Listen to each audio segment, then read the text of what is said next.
And so in other words, you have to treat them with compassion, and you have to actually get to the core trauma, rather than just dealing with the behavior. And the problem with all the many programs, Betty Ford and elsewhere, people go to for all these high-end, expensive treatments, rarely do they deal with the trauma.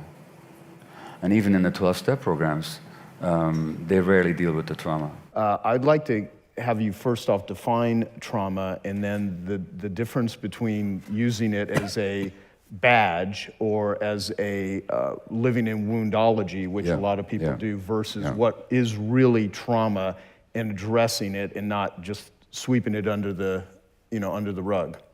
Sure. Well, first of all, it is possible to identify with your trauma and make that into your personality, make that into your identification. Yeah. Which means that you're stuck in something that happened in the past and you can't move beyond it. So that's not what, but on the one hand, on the other hand, so trauma can get a bad rap that way. Yeah. On the other hand, we're not looking at trauma nearly enough. So what is trauma?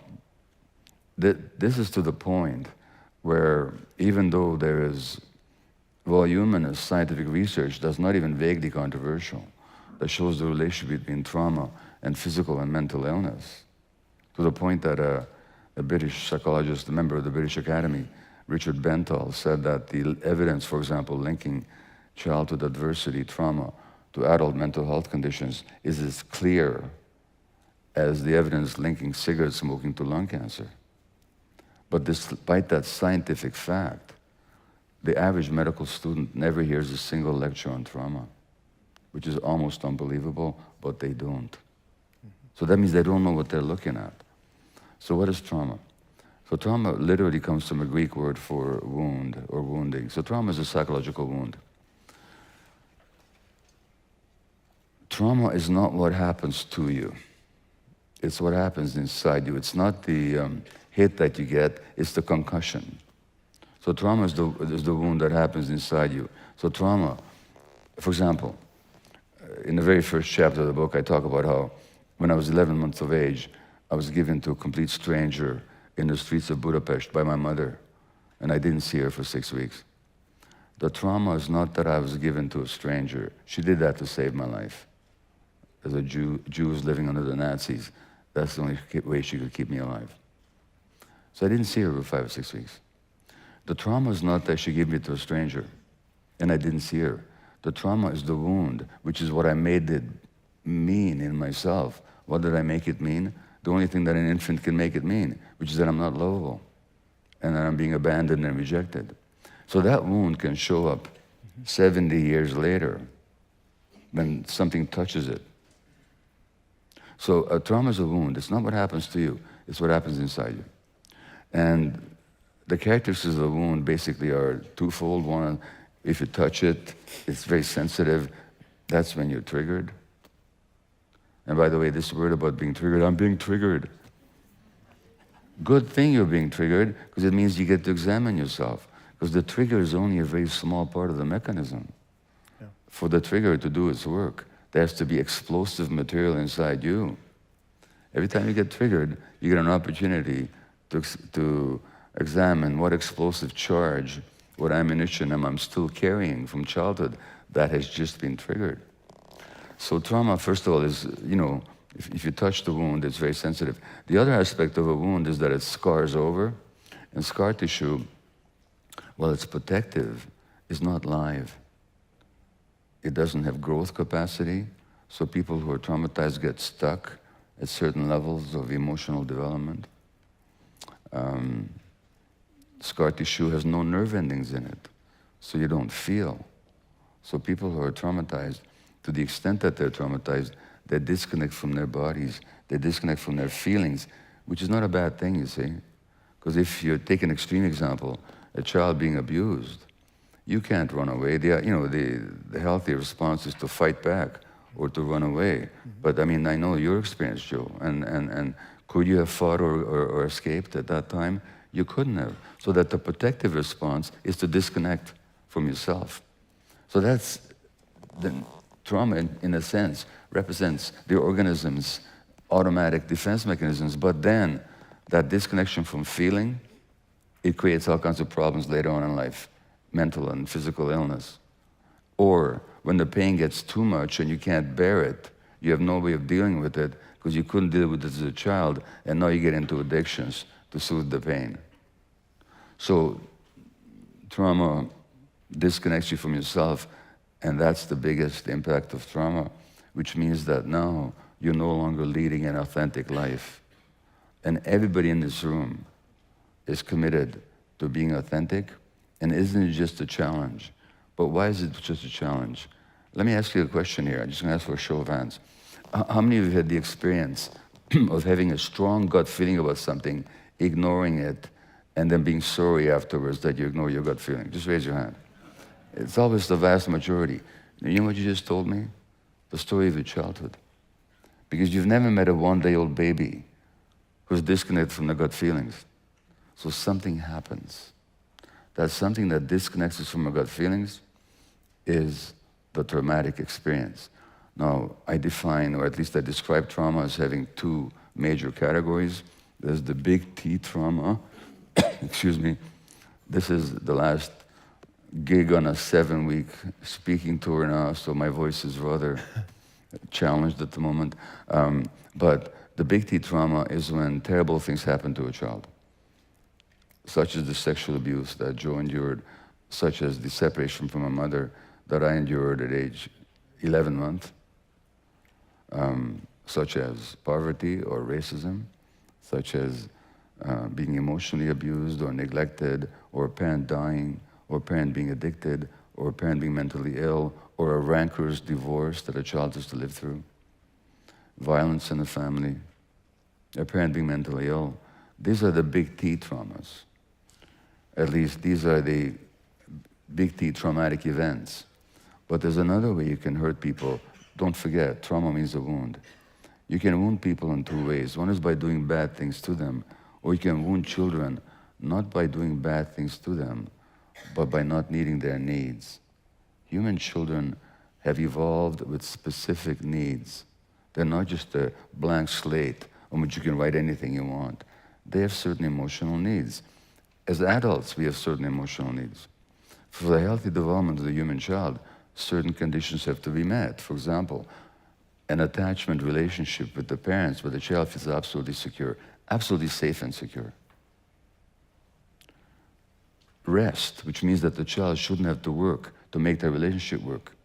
He, she, they shouldn't have to be pretty, compliant, smart, any of that stuff. They just have to exist. That's the need of the child. Children have to be given the freedom to experience all their emotions. And our brains are wired for emotions, you see. Our emotional brain developed long before our intellectual brain, and in the individual development of the human infant, the emotional brain develops before the intellectual brain. The emotional brain is the scaffolding for the intellectual brain. When the scaffolding is good, the intellect will serve the proper purposes. When that scaffolding is not good, the intellect can go rogue and be very brilliant and create a lot of evil. So that one of the essential needs of children is to be able to experience all their emotions, which we share with all other mammals, by the way, which include caring or love, fear, panic, grief, playfulness, curiosity, rage, anger. In any parenting, and this is a lot of the parenting advice that parenting experts, so-called, give moms and dads in this society, is that some emotions on the child, part of the child, are acceptable, some are not. And they have to be discouraged and even punished. When you do that, you're forcing the child to make a terrible decision. If I'm myself, I won't be accepted. I won't have the attachment relationship. On the other hand, to have the attachment relationship, I have to suppress aspects of myself. That's why you all put your hands up. Because at some point you learned that in your family of origin, it was safer to belong than to be yourself. And then it becomes a lifelong struggle to get back to who we actually are. So trauma then is this wound that you sustained either because terrible things happened that shouldn't have, which happens to a lot of kids, or because the good things that should have happened did not. Not because their parents didn't love you, not because they didn't do their best, but because they live in a culture that makes it so difficult to be a good parent. Hey, I hope you're enjoying this video, and I want to let you know that I have a new book that's come out, and if you'd like to get it absolutely free, there's a link below in the description, or you can wait till the end of this video, or you can simply go to joesfreebook.com and you can get a copy there. How do you treat it, Gabor? What's the best? I mean, we're currently, I think we're so much as a society in the infancy stages of even beginning to really understand this as a whole. I mean, if you controlled everything, how would you treat this? Well, take a very tragically well-known case right now, Harvey Weinstein, who clearly had an addiction to sexual predation. Mm-hmm. And of course, there's all kinds of justified outrage at the system that allowed him that enabled him to carry on for so many decades. And people are angry with him, which is totally understandable. But if he came to me for treatment, I would not begin with any kind of a judgment that what you did was bad. He already knows it. I would ask him, like I asked you guys, what did it do for you? What did you get from it that was missing from your life? And what was missing from your life, how did you lose it? What happened to you? In other words, whatever else you do, first of all, you have to accept these people as they are and not judge them, and understand that they were slaves to something inside them.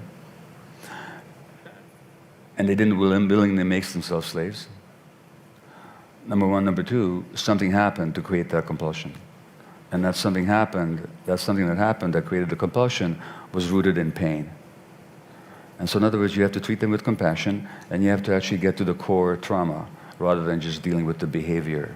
And the problem with all the many programs, Betty Ford and elsewhere, people go to for all these high-end, expensive treatments, rarely do they deal with the trauma. And even in the 12-step programs, they rarely deal with the trauma. They just, that's David Smith, who's a physician in San Francisco, who founded the Haight-Ashbury Clinic back in the 60s. He said to me once that the medical profession is traumaphobic. So is the whole of society. We're surrounded by trauma and the manifestations of trauma, which show up in the culture, from politics to every other field, and yet we don't talk about trauma. Right. Right. So treating the trauma is how you would... Dealing with the trauma, yeah. Yeah. Yeah, Gabor, you were referring to trauma that's passed from generation to generation. Yeah. And if I inferred correctly from you were saying it was based on the behavior. So the behavior, the trauma gets passed through by the behavior of the parents to the children, then that results in addiction. But I keep reading about this field of epigenetics where there may be an actual biological change. So how sure are you that there's not a biological mechanism? Well, there's no contradiction. So you're quite right. So epigenetics, for those of you that may not know the word, epi means on top of, so genetics, on top of genetics. So it turns out that genes are turned on and off by the environment. And that happens early in life. So that even two people with the same genes, if they have different experiences, they'll have different outcomes, because in one case the gene was turned off, the other one was turned on. So the trauma is passed on both behaviorally and in the pain that it induces in the child. That's clear, because I can tell you that what I haven't said much about, I referred to it, was that if I look at the circuits in the brain that are affected by anxiety or ADHD or addiction or any other mental health problem, these circuits develop in interaction with the environment. You see, the human brain is the least mature of any mammal. The horse can run on the first day of life. We can't do that for a year and a half. And that's because we're born with large heads, comparatively speaking. Already at birth, the head is the largest part of the body. And the female, the human female, has a relatively narrow pelvis compared to a horse, because we have to walk on two legs. So narrow pelvis, large head, we have to get out of there prematurely. And that means that most of our brain development, 80 to 90% of it, occurs after birth and not before, very much affected by the emotional environment. So that these are not just behavioral problems, they become physiological problems in the brain based on what happens in the environment. And on top of that, then what you say is also true, that our gene functioning is also affected by trauma, multigenerationally. And so that you traumatize grandparents, and that still affect the genetic functioning of their grandchildren. So that's true as well. So it's all these things coming together. Having said that, though, the brain can develop new circuits even later on in life, and that's called neuroplasticity, for which I always say, thank God for neuroplasticity, because I'm 73 now, and I would not wish to be as stupid as I was when I was 71, you know? So thank God that the brain can change, and that's why the word recovery is so interesting, because when we talk about recovery, what does it mean to recover something? What do you do when you recover something? You're fine, you get it back. And when you ask people when you recovered, what did you get back? I got back myself. So in trauma, there's a loss of self. And in recovery, there's a reconnection with the self. I want to distinguish two kinds of trauma. So there's overt trauma, then there's what we call developmental trauma. And we have two very great examples of it in the United States.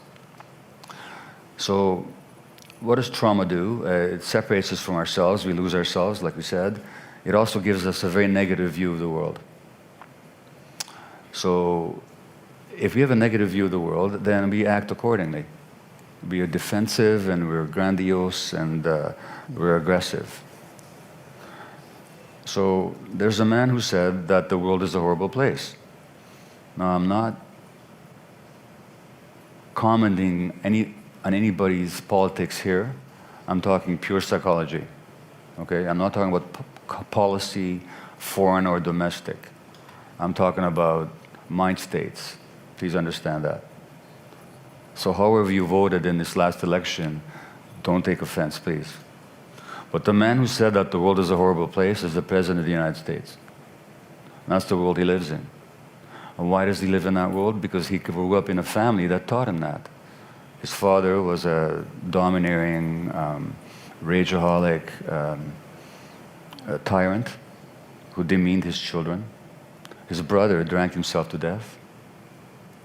And this man develops all these issues like attention problems and grandiosity, and psychiatrists have diagnosed him with narcissism and all this kind of stuff, which are not faults, they're the outcomes of trauma. So there's that overt trauma. And we live in such a traumatized society that these people actually rise to the top. But his opponent was even more interesting. I don't know if you saw the Democratic National Convention, and when Hillary won the nomination, there was a video narrated about her life by God himself, Morgan Freeman. Now, how many of you saw that video about her life? Now, there was something very interesting in that video that I saw no comments on whatsoever. This anecdote comes from Hillary, and what happens is that, and it's presented as an example of wonderful character building, strength building, parenting. What happens is that the 4-year-old Hillary runs into her home to her mother, afraid because neighborhood kids are bullying her, threatening her. And the mother says, "There is no room for cowards in this house. Now you get out there and you deal with it." And this is presented as, this made me tough, and this made me a fighter, and this is character building. Now, the actual message to the child is not that there's no room for cowards in this house, because the 4-year-old or 5-year-old who runs to mom is only doing what any mammal will do, any young mammal will do when they're threatened, is they'll go to their protective figures. It's not cowardice, it's just natural attachment. The message is, there's no room for your vulnerability in this house. You have to be tough. You have to suck it up. Now, jump 65 years ahead, and the presidential campaign, and there's a famous scene where Trump is looming all over, hovering all over Hillary, and she doesn't say a thing. She's just sucking it up. And then she develops pneumonia. Remember during the campaign she had pneumonia? How did the world find out that she had pneumonia? Because she collapsed, and her security people had to pick her up. But she didn't tell anybody about it. She didn't talk about it because she learned at an early age to suck it up, and she mustn't be vulnerable. So what I'm saying, and that's what's called developmental trauma. Where not when something bad happens to you, but when the good things that should happen don't happen. And the good thing that didn't happen is the mother should have scooped her up and said, "Oh boy, you're really scared, aren't you?" That's what didn't happen.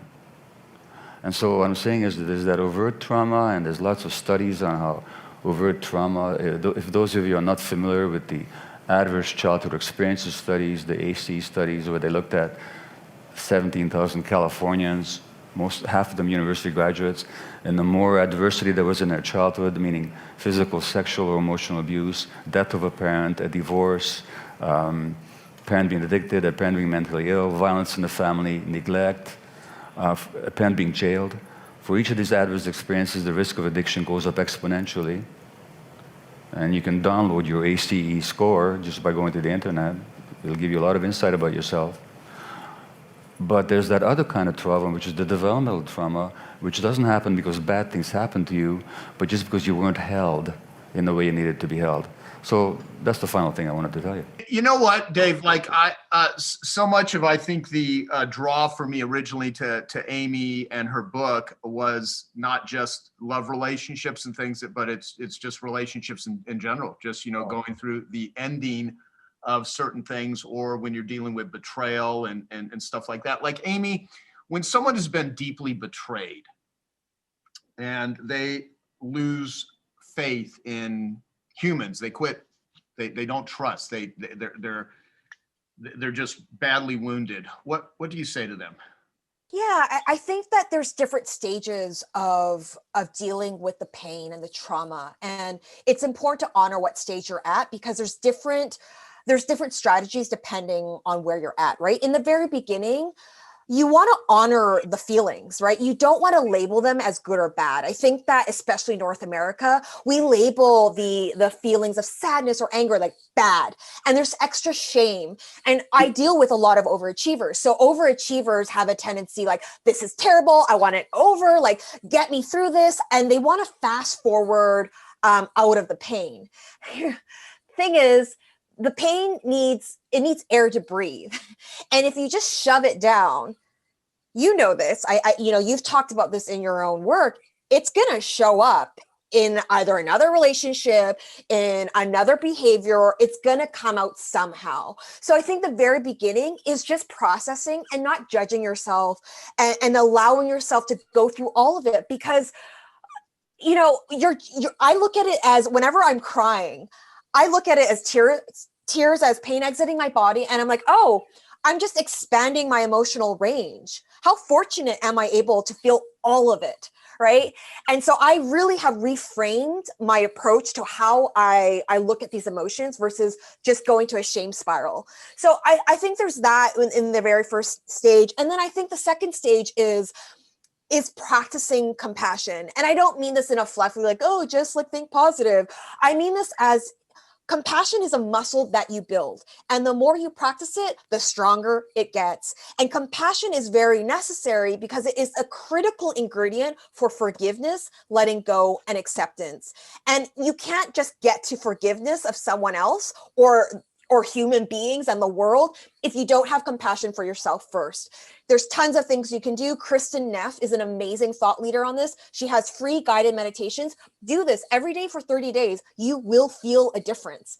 So I think that would be the next thing. And the third part, is when you can get into more the cognitive thing, right? Because it's very easy right now for me to look back and be like, oh, the dots all connected. The worst thing was the best thing. But when if you say that to someone who's just right after a trauma or a breakup or, rejection, that is actually shaming. Don't ever say to someone, just be stronger. It happens for a reason, because they can't cognitively get it at that stage. So I think once they've kind of hit a little stage afterwards, that's when you could start thinking about, okay, where am I accountable? What are the patterns here? How can I start shifting this?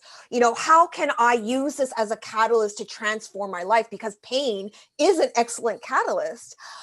So that's how I would approach that. And I just want to leave one last thing is, whether you're dealing with pain from a professional breakup, a friendship, a relationship, or you've been betrayed, I think one of our coping mechanisms is to close.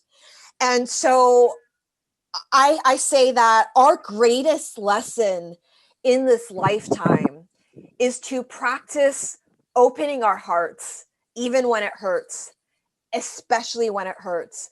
And I remind myself that when I feel hurt and I'm like, hell no, am I going to allow this person or this event have me close up? And I'm like, I'm just going to open it up even bigger. And I really hope that whatever situation you're in right now in your life, that you can take that and remember that, even when it hurts, especially when it hurts. How what Hal said had to do with recovery, and how the 12 steps are all based around, you don't do it once. It's like an everyday thing, because we all have a built-in forgetter, where what worked yesterday, we're like, that worked really well, let me completely forget it and not do it today. So that's all I wanted to add. Well, can I speak to that too? Because, there's at geniusrecovery.org, which is the foundation I set up, where we have links to all kinds of different meetings, 12 steps and non-12 step meetings, interviews, links to podcasts. Anna's been instrumental in helping with Genius Recovery. And one of the things I apply, even if someone is not an addict and doesn't identify with addiction, there's so much to be learned from it. And there's so much that is applicable here to the Miracle Morning. For instance, like all the latest research that has come out on 12 steps for years, people were bashing them, saying, there's not a high, there's a high relapse rate and they don't work. And like all the most recent data is 12 steps is incredibly effective. And I constantly have people like, well, 12 steps doesn't work. And it's like, well, that's like saying gyms don't work. If you join a gym and you don't go to the gym, or you sit on the bench and you don't lift the weights, you can't say gyms don't work. I mean, if you lift the weights, they work. You can't say a book or a system doesn't work unless you actually use it. So with 12 steps are not about, it's not an attendance group, it's a step group. It's about doing the steps. If you just attend, well, the Miracle Morning, there is a process. They're the saviors. And if you don't utilize them, it's not just an idea, it's actually using them and doing it consistently. And what's interesting, how, with the recent stuff we did in Genius Network with our friend and now Genius Network member, BJ Fogg, who's the brilliant, Stanford researcher, he has a behavior design lab. He wrote a book called Tiny Habits. And one of the interesting thing is people don't do stuff if it's just big, it's like take massive action, which is, a lot of people preach that. Massive action does not work for most people. It's too much. It's too hard. And what's interesting with going through Tiny Habits is the way that you've actually spelled out the Miracle Morning, even from the very beginning, very much is in line with Tiny Habits. I mean, you make it easy for people to understand and use it. And now you got BJ Fogg, who literally is probably his book was right now voted the Tiny Habits the number one book of the year for a business book for Amazon. And he never even wrote it as a business book.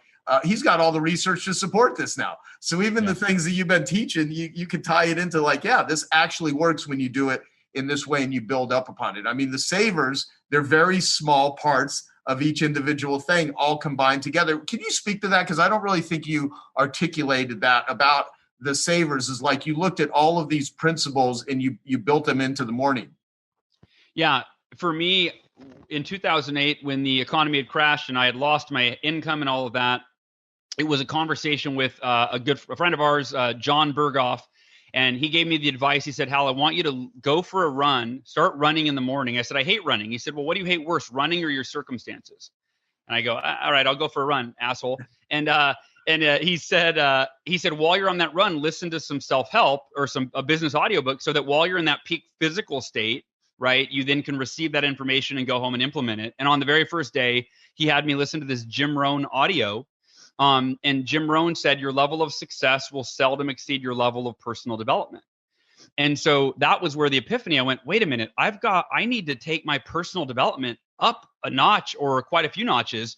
And so I went home and I was just Googling what are the best personal development practices, and specific, like, to millionaires and billionaires, to entrepreneurs, to CEOs, to world champion athletes. Like, what's the best practices to improve yourself and put yourself in a peak state? And I was looking for like one, maybe two, and I had a list of these 6 practices. And that's where I went, well, I'm overwhelmed. I can't do all 6 of these. And then the epiphany, when I couldn't figure out which one was more effective, I thought, wait, what if I did all 6? Like, what if I woke up an hour earlier tomorrow and I did 10 minutes of meditation and 10 minutes of affirmations and 10 minutes of visualization and exercise and reading and journaling. And I woke up the next morning and I sucked at all of them. Like, I didn't know how to meditate. I had never really done it before. Affirmations, the way I was learning them, felt super goofy. But even sucking at those 6 practices, like I said earlier, I felt, wow, I feel the best I've felt in 6 months. And then I, of course, started to kind of learn and play with different durations and different orders. And so those practices, when I was writing the book, by the way, for anybody trying to put together the acronym SAVERS, I went to my wife and I said, sweetheart, how do I organize these in a way where people are going to remember them and make it useful for people? And she goes, why don't you get a thesaurus and see if you can swap any of the words to form an acronym? And so meditation became silence, journaling became scribing, right? So the S's, and then affirmations, visualization, exercise, reading, and right? So that became the SAVERS. And I'm going to say it this way: Robert Kiyosaki is a huge advocate for the Miracle Morning. He has read the book. When he interviewed me, he'd read it 3 times. He does it with his wife almost every single day. And he said it the best. At the end of our interview, he summed it up like this. I'll paraphrase what he said, but essentially it was, Hal, before I read the Miracle Morning, he said, every successful person on the planet swears by at least one of the SAVERS and attributes their success, or at least part of it, to at least one of the SAVERS. He said, now some people maybe do 2 or 3, but he said, I had never heard of or met anyone that did all 6 of these ancient best practices. And he said, if you do one of them, it will change your life. When you do all 6, he goes, I really believe you named the book correctly, because it creates miracles in your life. It creates results that are so far beyond what you thought were possible for you that it feels like a freaking miracle when you experience those results. And so, yeah, those are the SAVERS. You could do them in any order. You could do them in different durations, right? You could meditate for 10 minutes and journal for 5. And, it's a very customizable ritual for you. Okay. One of the things that it says we can talk about is 3 skills to heal any damaged business relationships. Okay. Now, that can happen a lot, can't it? I mean, that's the thing. It happens a lot, like a lot of 80% of my practice, right? Of my clients. So here's what happens. Think about a business relationship with co-founders, right? It pretty much starts off like a marriage, right? You come together, it's lollipops and rainbows. You're going to do this better than everybody else, right? You have the honeymoon phase. You're going to set the world on fire. And then one day you wake up and you realize you can't stand them, right? So, and sometimes you literally wake up and realize you can't stand them because you've been in denial. Also sounds like a marriage, right? Anyway, so what do you have to do when that relationship becomes damaged? You have to reestablish the trust, because without trust, you don't have a relationship. So before we talk about reestablishing trust, let me just tell you what you need to do to establish trust in a relationship. First question I will ask somebody is, well, are you trustworthy? You can't expect somebody to trust you if you're sort of kind of shady, right? So be trustworthy, and then be authentic, be genuine. Most of us can smell a rat a mile away, and be respectful. So those are the keys to developing the trust. When the trust gets broken, this is what we need to do. And people don't like this when I first say this, so just everybody take a breath. Whatever created the distrust or the broken trust, think about, take some personal responsibility for the situation, even if it's only 1%, because it takes 2 to tango. If you think that you're going to be able to mend a relationship and reestablish trust by the other person taking 100% of the blame, you are waiting for Godot. It just won't happen. Their ego won't allow it. So take some personal responsibility that's real and acknowledge it. That's the first thing.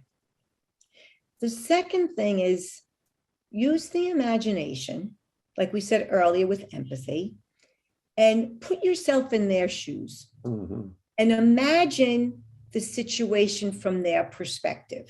Mhm. But you have to be genuine with it. You have to be authentic. And I even have my clients, no joke, stand in front of a full-length mirror and make the case of your business partner. Here's what happens with that. That's amazing, Dean. Mhm. Our brain doesn't know that it's imagination and role play. Right. Our brain doesn't know that it's not true. Just like you got to be careful how you talk to yourself, because your brain, and it starts to create a new neural pathway, Yes. right? So it ever so slightly shifts your mindset to becoming a little bit more open to reestablishing the relationship. Right. And then finally, and I don't know if you heard my 10-minute talk, but consider the possibility that maybe, just maybe, there's more than one truth. Mm. Because truth is not objective and it's not a zero-sum game. Because if it is, if I'm completely right, baby, you're wrong. And we're never going to heal this. Right. Yeah. Right? So your truth is based upon your perspective of the situation, Mhm. which when a relationship is damaged, is very different, Mhm. right? And your life experiences, Mhm. which makes it so different. So if you do those three things, that Mhm. will start to heal. And that happens in marriages and that happens in business partnerships. And you need all three. Yeah. It really is interesting, the ability of our minds to role play in our minds without, like, to play Yeah. things out. I read, I mentioned Jordan Peterson. He's got his book, 12 Rules for Mhm. Living or Mhm. Life. And one of the rules that he has is treat yourself like someone you're responsible for helping. Mhm. And it was a really interesting thing because it gets you to detach from yourself, Mhm. view yourself with empathy, right? And to really, to look kindly on yourself and get yourself the help that you need. But I've been thinking about that from a marketing perspective. We've been thinking about how to take that and transfer that to our prospects, to the people who we're starting a relationship with. We were able to, run ads for books and generate leads and start relationships like that. And again, these are all relationships. That's what I think when you're saying there's so many different flavors, it's the same skills of starting a new relationship. Don't Are tell you anybody. trustworthy? What's that? Don't tell anybody it's the same skill set. No, It's but just it is. different platforms, of But it's course. that same thing. The same questions is, are you trustworthy? Is what we're really trying to come to. That's why when people are referred, when somebody refers somebody to Genius Network, Mhm. it's always comes with a much more elevated Sure. trustworthiness because they know the person that's referred to Genius Network. They're coming in now and transferring that trust onto this mutual, onto the community and onto Joe and the people they meet in the context of that. But when you're coming into something new and they're observing from the outside, they're coming from, they were wandering in the desert and they come across this environment of what looks like a fun place. They're coming in, but they don't have any context for what's going on. And so thinking that way of treating your prospects like someone you're responsible for helping flips the switch that primarily the people, I would say, the lower EQ way of thinking about prospects is trying to find the ones that you can sell. Or giving them what you think they want. Right. But more Right. importantly, focused on what you want, which is you want them to buy rather Correct. than you want them to get help. Exactly. And that's a lower, I think you could really take the low EQ approach and equate it with the low income approach, being a lot of using low EQ strategies in lead conversion marketing, you're probably not going to have as good I an don't know. outcome. Yeah, there's a lot of wealthy people that have low EQ because, Maybe that's true. but to your point about treating yourself, like, I tell people, don't talk to yourself the way you would never let other people talk to you. Right. Right. So Yeah. you wouldn't let people call you stupid or dumb. So don't call yourself that. And from a marketing perspective, gosh, Dean, it's absolutely true what you're saying. If you take the emotional intelligence perspective of meet the client where they are, give them what they want, not what you think they want, and know, like, and trust. And you're so right. When you make a referral, like when somebody ever refers me, like even when Karen referred me to Genius, I felt such a responsibility, like, oh my gosh, like somebody put their trust in me. You cannot blow this. And even when Eunice asked me to do this, I'm like, oh my gosh, I better show up with my A game, because you never want to let somebody down because they put their trust in you. That's sacred. I feel it's sacred. Well, you know what's great about that is, so not only do you have a real perspective and understanding about the art of productivity and organization, but you also think as a marketer, because you're helping it's not just making decisions on stuff. It's literally, how do you actually monetize and maximize that? Because I always think two of my favorite words are productivity and leverage. Productivity, maximum results, least amount of time. Leverage, maximum results, least amount of effort. And when you combine those two, you simply you're better. I mean, you become better. Let me give you another example. I think it kind of ties in with that. One of the things that we teach our clients, both at a personal level and at a business level, and even with big corporations, is what we call the 7 information management questions, which every individual and every business needs to answer, regardless of whether it's a for-profit, a not-for-profit size. So it's, what information do we need to keep? Okay. In what form? Is it paper or is it electronic? And if it's electronic, what program is it going to be electronic? How long does it need to be kept? That's records retention, which in companies has to do with risk management, because you can't, now it's very dangerous to keep all kinds of information, because if you're sued, all of that is going to be subpoenaed and you're going to pay for that, and it's going to cost a lot of money. Who's responsible for filing it? That's teamwork. That's job descriptions. In a family, it's in a husband and wife. Who's responsible for filing it? Who needs access to it? That's permissions. If it's a locked file drawer, or if you're in a software program, who has access? Who has the passwords and all that? And then how do we find it?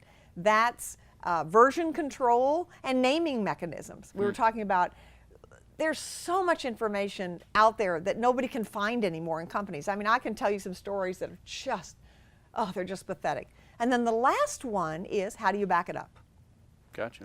So here's the interesting thing. When I go into corporations to do training programs for people, employees are not really very interested. Their employer has said, I just went to do some internal bank auditors, and it's like the audit, got real work to do today, and besides this. So I say, how many of you left home this morning with more pieces of paper lying around than you prefer? Well, 50% will raise their hands, and statistically it's true for 80%. So I say, everything you're going to learn today applies at home as well. Well, now they're listening, because they are wanting to tell, not what they're going to go home and do, but what they're going to go home and tell their spouse to do. Right. So all of that, all of the things that we teach around the 7 information management, we apply in a personal level, at a personal level, and then people are engaged. So give me an example. We were talking about what I call the art of wastebasketry. I mentioned that 80% of what we keep, we never use, and how difficult it is to throw away. And I asked the audience, how many of you have difficulty throwing things away? And a lot of people raised their hands. And I said, how many of you know someone whose life is really hampered by the stuff they keep? Like they can't have people come into their house because they don't want them to see the mess, or they can't go places. It's like, I can't go to the movies tonight because I really got to pay the bills. I put it off long enough that I can't do it anymore. Well, most of the people everybody raised their hand. Everybody knows somebody like that. I mean, a lot of them it's them, but they didn't. Well, have and this, then they're not going to want. they're not going to admit it. But that, I mean, that every single hand was raised. How many of you know somebody whose life who isn't able to accomplish their work or enjoy their lives because of their stuff? And everybody raised their hand, which has happened. I mean, I've done this thousands of times, and it always happens. So we're talking about, okay, why is it so difficult to let go? Well, I wrote a book a number of years ago called Love It or Lose It, Living Clutter-Free Forever. And in the research for that book, I discovered a very interesting fact.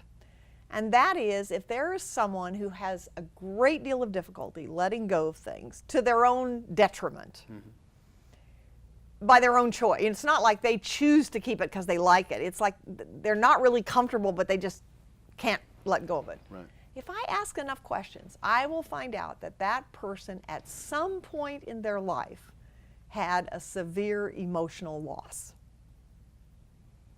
I was doing a book signing at Barnes & Noble, and a young man in probably his 20s walked up, and he said, "My mother died when I was 6. He said, "My apartment is so full of stuff, I haven't had anybody in it for months." He said, "I come home from work at night and I say, okay, tonight's the night, I'm going to clean it." And he said, "The only flat surface I have as a studio New York apartment is a bed." And he said, "I start kind of sorting on the bed." And he was because I become physically paralyzed. He said, "Are you telling me that I have to deal with the grief of losing my mother before I can deal with this?" I said, "I can't answer that question. I'm not a mental health professional, but I can tell you what I've seen. That if you will find someone that you trust to come in and work with you to help you put what you have into some kind of order, because what is true is the more organized you get, you have an ability to then to measure whether you're using something and whether it's valuable, and then you can begin to let go." Told that story at a convention one day, and a woman came up and she said, "You just saved my marriage." I said, "Wow, that's pretty dramatic. Tell me what you meant."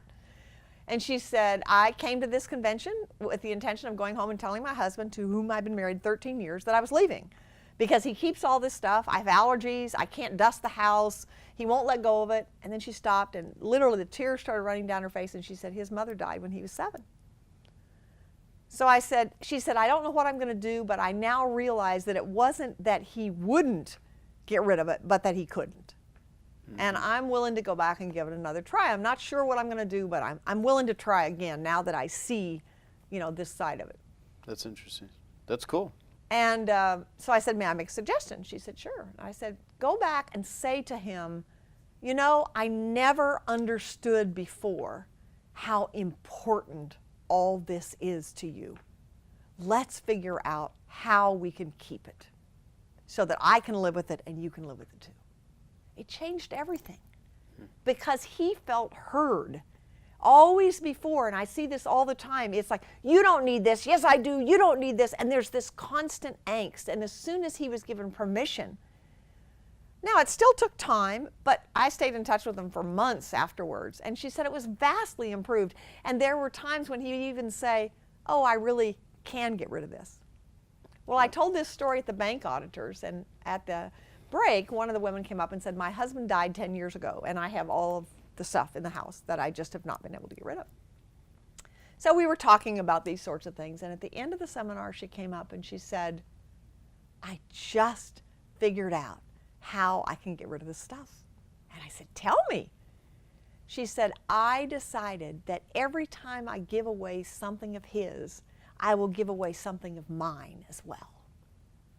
I get goosebumps just telling that story. I said, one of the reasons that I'm so passionate about what I do after all these years, that's something new. In 35 years, I never heard anybody suggest that. But isn't that an awesome idea? Yeah, no, totally. And look at all the people that are being blessed. The people that are on the receiving end of what is being given away, there are now 2 people being blessed. And the person who's had 10 years of stuff in her house that she feels guilty about every single morning and every single night is being freed. Yeah.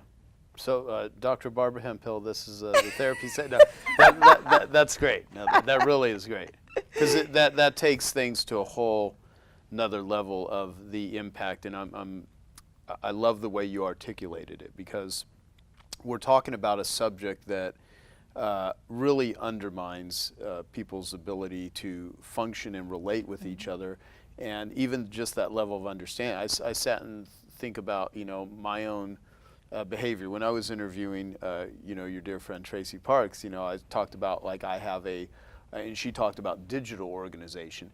And, you know, I sort of have a hoarder sort of behavior about me. And the way that I think about it is I hold on to stuff because I see the marketing and business potential of it. So like I'd mentioned with her, you know, it's not like I collect lint or old socks or I can't throw out clothes. Right. You know, I mean, it's not that sort of stuff. It's, you know, I look at, you know, a lot of emails and I see, oh, this could be used as a template. This could be used as a model.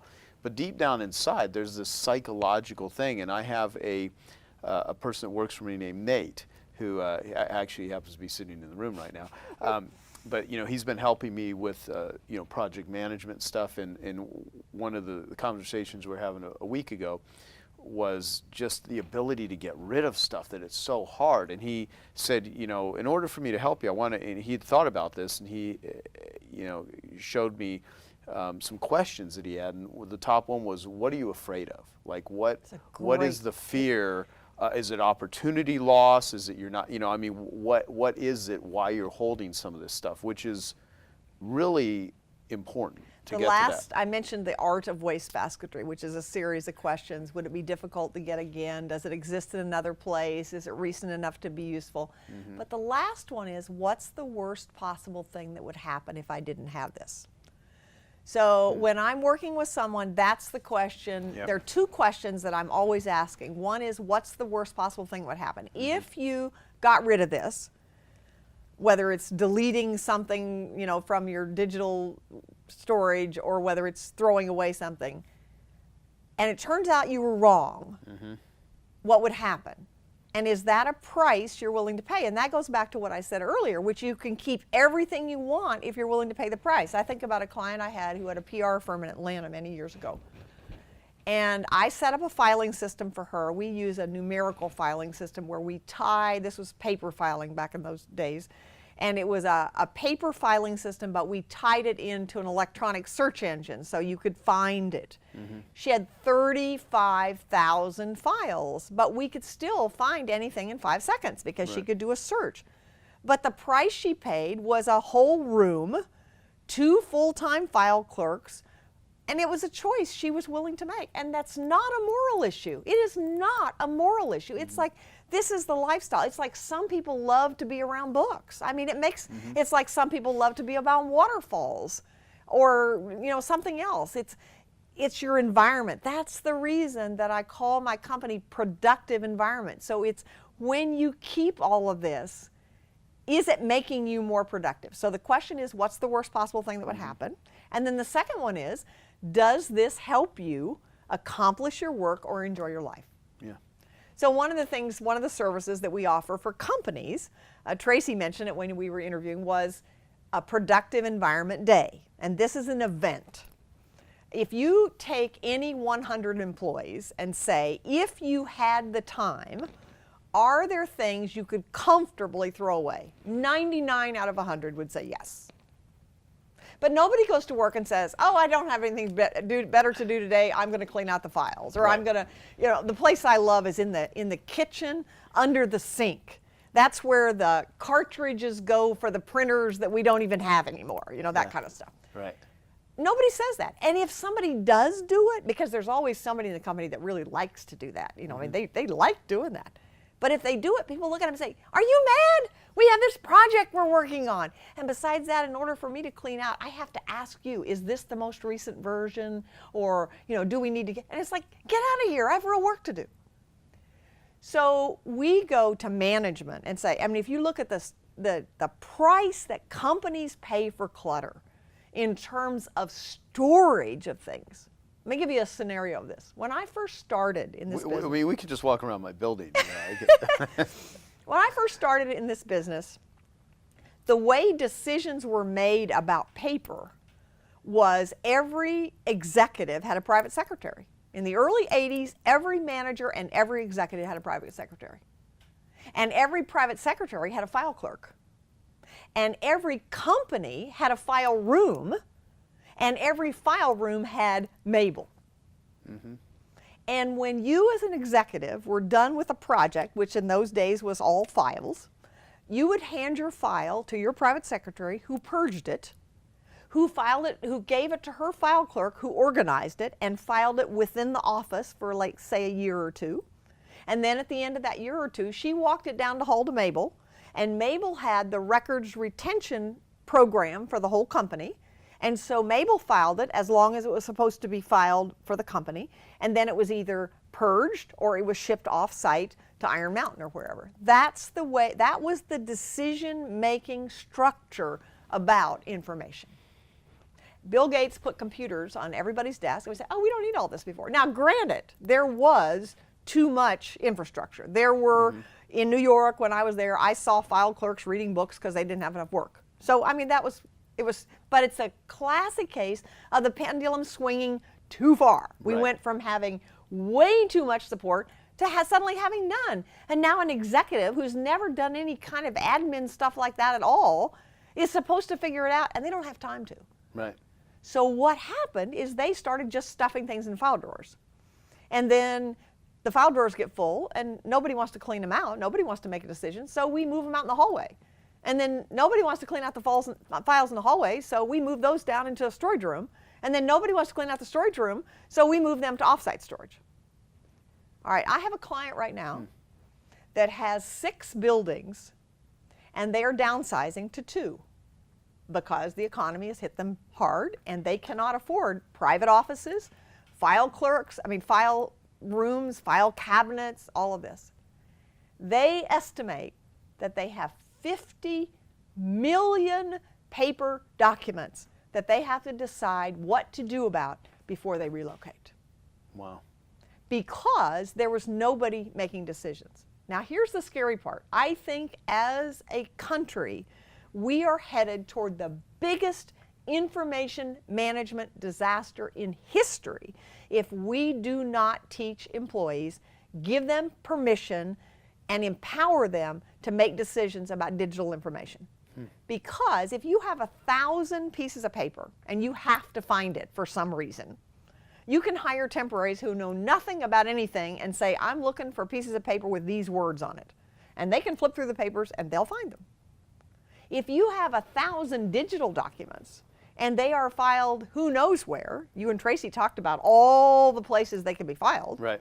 First of all, you may not know where they're filed, or you may find them, but they're now created by a program that you don't even have access to anymore. So although the screen says that document is there, or that video is there, but the program that was used to create it doesn't exist. And so we're just piling up stuff and piling it up and piling it up. So go back to the productive environment days. The way productive environment days are done, we turn them into games. We get management on board. Management has to participate. This is not something that management says to employees you're going to do. So either management does their office first, so that their office has already been done, or they participate on that day. We start the day with bagels and coffee or whatever, because when employees are eating, they're always happier, right? Right. And while they're eating, I do a seminar. I start with steamed spinach and stuff. I don't Okay, do well, that. whatever. Me too, that's good. Yeah. We start with a seminar called Sometimes It Takes an Expert to Take Out the Trash, in which we talk about the art of waste basketry and clutters postponed decisions, and there's only 3 decisions you can make, file, act, toss, and all of those things.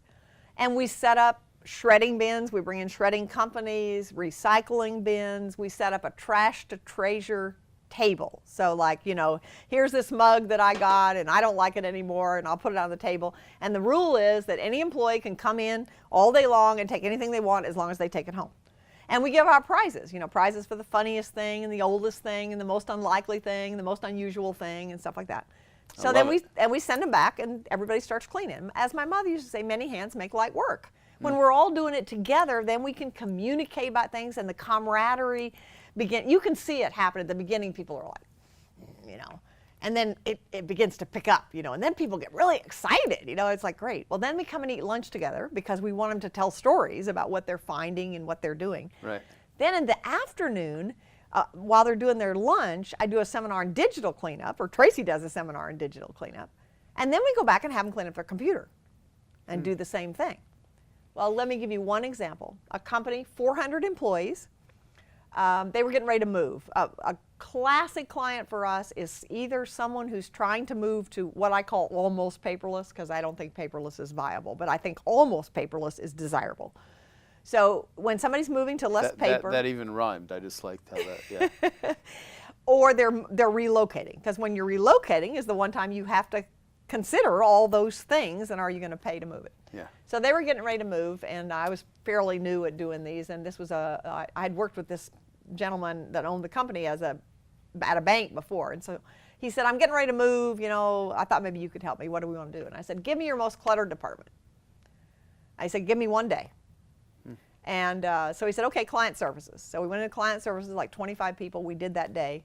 And at the end of the day, he said, okay, 11 more days. So we did 12 days in the 12 different departments. At the end of the 12 days, we had shredded alone 33,000 pounds of paper.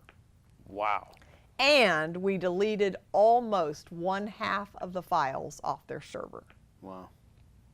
So you're empowering people to do it. Now, the question you asked me before we started interviewing was, how do you maintain it? That is, you do an annual day like that. That becomes part of the company culture. And people, when they know it's going to happen, then it doesn't get so bad. I have one client that does it on St. Patrick's Day and on Halloween every year. That's their company culture, that they do a half a day on physical and a half a day on digital. Wow, I love it. That's such a great idea. And then what happens is employees are saying, I'm going home. I mean, every time we do this, I'm going home and clean out the attic. I'm going home and clean out the garage. So we have some companies that will actually contract with Goodwill or somebody like that to bring a tractor trailer on site, and so that employees can bring the stuff when they come, because a lot of times employees have the stuff at home that they want to get rid of, but they just don't have time, or they don't whatever. So they know then that's a way they can do it. So it creates a win-win. Personally, my 15 years of doing emotional healing client coaching, I'll certainly raise my hand and say I didn't specialize in working with addicts. Yes, I think we're all addicted to something. And at the beginning of this, I said, well, I haven't had addiction in my life. And then you mentioned workaholism. It's like, oh, yeah, I've been addicted to not seeing my addiction. So yeah, workaholism's a respectable addiction, by the way. Sure. And yeah, maybe more functional than others. Mm-hmm. But nonetheless, realizing to some degree all people are addicted to something if it's not a clinical problem. What I found with the folks I've worked with over the course of my 15 years of doing emotional healing work is what would heal the shame, what would heal the guilt, what would heal the anger and the fear is connection with thyself. Mm-hmm. And I don't mean to just placate this and like, oh yeah, heal it, connect to yourself. It's like, yeah, great words that are very useless to say because it's very much a journey. But I personally really found value in encouraging people and working with myself in my life, looking at the emotions, the traumas, the wounding, and the pain that we still carry, whether we know it's there or it's there but we don't know it. But making connection with those emotions is a big connection, because what we connect to when we're connecting to the emotions that are so painful and so intimidating is the part of us that holds that emotion. Right. I do a lot of inner child work, so it's like when I went through a wounding experience when I was 7, very shaming, disconnected from it for a couple decades, because like when I was 7, I didn't know how to deal with intense shame. I didn't even know what it was. What I would realize is, wow, my whole 7-year-old inner child is not a part of my life. Mm-hmm. I'm very disconnected from him because I don't want to feel what he feels. Right. And the late John Bradshaw, you've probably gotten into some John Bradshaw work. He was brilliant. Yeah, so he has a quote that says, this might oversimplify it, but maybe not. All addiction is a symptom of not feeling what you're feeling. So I found when we can make connection to our feelings, especially those past pains and traumas, and feel the feelings, feeling is the evidence of healing, it is a huge, huge, huge step of recovery. It's connecting to ourself and it's recovering thyself. And in my opinion, one of the biggest forms of hell on earth is living beside yourself, you not being connected to you. To me, it's a form of self-betrayal. And not to make this too much about me, but I'm going to make it a little bit more about me. Last night at the book signing, I was giving a talk, and someone asked me a question about my comedy. And the moral of the story was, about 2.5 years ago when I started making comedy videos, it was a very important rite of passage of reconnecting with a part of me.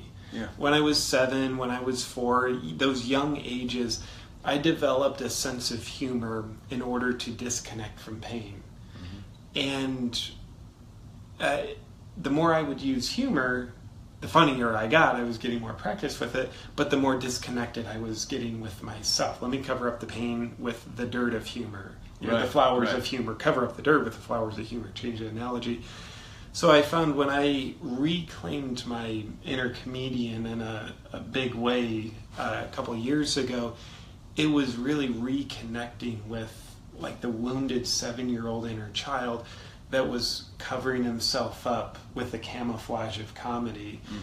And that's why when I'm not sure if y'all have heard me talk about like, you know, my breakthrough making videos, it was something I was, comedy videos, something I was so resistant to for so long.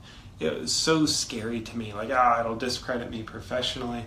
But it was me connecting to me, another part of me in a big way. So maybe connection is a huge, huge, huge force of healing that we all need in our lives, and P.S. like addicts too. So I talk, you know, kind of haphazardly there because, again, haven't worked directly with addicts. That hasn't been my specialty, but just curious. Your thoughts on any of that ramble, my friend? Well, I think a lot of people probably watch your comedy videos and can connect with it because they can see all of these things that they have pursued and that many people pursue, trying to find joy and enlightenment and connection. And you know that there's just a lot of crazy shit out there, and it's and humor brings a lightness to it. And I believe humor is critical, especially when you're going through difficult, challenging times. Like if you're stressed or you're having a shitty day, I mean, the more you can inject laughter. You know, I made that comment earlier. We were shooting videos earlier where, you know, that whole saying, you know, an apple a day will keep the doctor away, unless you realize the sugar in the apple could perhaps make you have to go. Anyway, and there's that. But, you know, laughter every day will probably keep the doctor away, and it'll really allow you to just feel alive. So when, like, if there's a cut or someone's cutting themselves, you know, in some ways they don't feel, and they just need to feel. Even if the feeling is pain, that is something other than feeling neglected or, and I'm not, there's many reasons why people cut, okay, so I'm not trying to say that's the reason. It's just with connection, it's so critical. Okay, I hope you found that video awesome and useful. So if you want to get a free copy of my book, I want you to click here. And if you want to watch some more videos that'll be useful and awesome, click here. Go ahead. They're over here. Do it now. Come on. Thank you. Watch them.